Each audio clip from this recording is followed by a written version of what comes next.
Hey guys, sasa hii ni local made.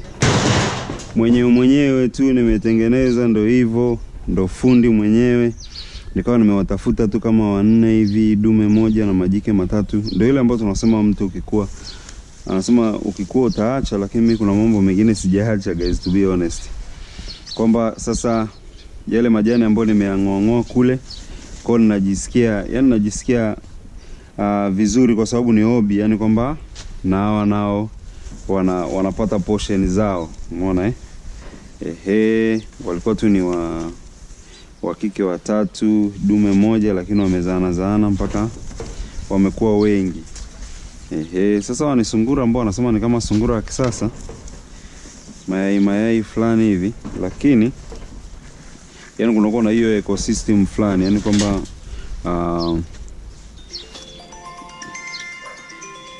yani kunakuwa na ecosystem fulani hivi kwamba wao unang'olea majani na wao wanaburudika, wanakula. Maana sasa ndo uzuri sasa wa hiyo ardhi ya boma. Unachimba maji, inakuwa maji ni ya kutosha, bado viumbe kama hivi kama una hobby hiyo. So kwamba ndo hilo wanasema eti akikua ataacha, lakini mimi kuna mambo mengine sijaacha. Yani napendaga tu kuwaona. Napenda tu kufurahia kuwaona basi. Just kama mapambo tu. Lakini kwenye upande wa wakati wa rain season, wakati wa msimu wa mvua, majani huwa yanakuwa mengi sana. Yani hata kama ukisema utumie lomo, utumie labda ile ya kukata majani, kuna sehemu nyingine haiwezi pita. Kwa inakuwaga kama ni pori fulani hivi. Sasa hao ndo mabesti ambao nimepata hiyo idea ya kwamba niwe nao, alafu hicho kipindi cha mvua na waachia free range. Sana nikiwaachia free range wao wanafeka kabisa, yani wanaweka level. Kwa hiyo unakuwa mimi si stress, yani ni vitu ambavyo yani inakuwa kama ecosystem fulani.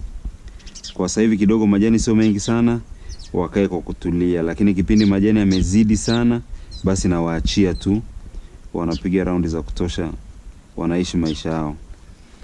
Lakini kwa ujumla ni kama wanaweka pia level fulani ya majani, ukoka nini wananyoosha.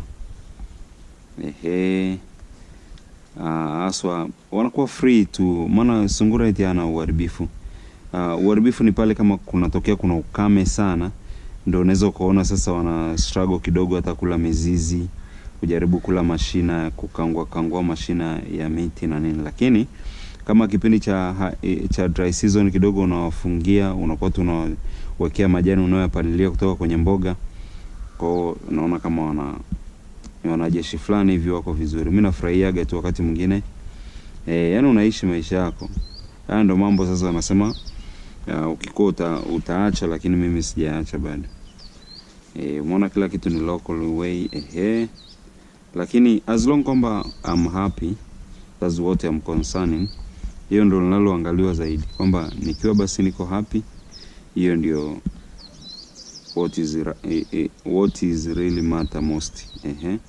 Yani kile ambacho kinajalisha zaidi. Kwa hiyo ninachokiangalia ndio hivyo. Unajua kuna maeneo matatu ambayo naangalia sana, ambayo ni malazi, mavazi na chakula. Basi unaishi maisha yako. Mengine yote ni maboresheo tu. Mungu akiamua kuboreshea na wewe na bidii zako na kumtegemea Mungu, basi unatembea kwenye hizo blessing nyingine. Lakini kuna ile real life. Sasa hii ni culture thing. Ngoja tuende kwenye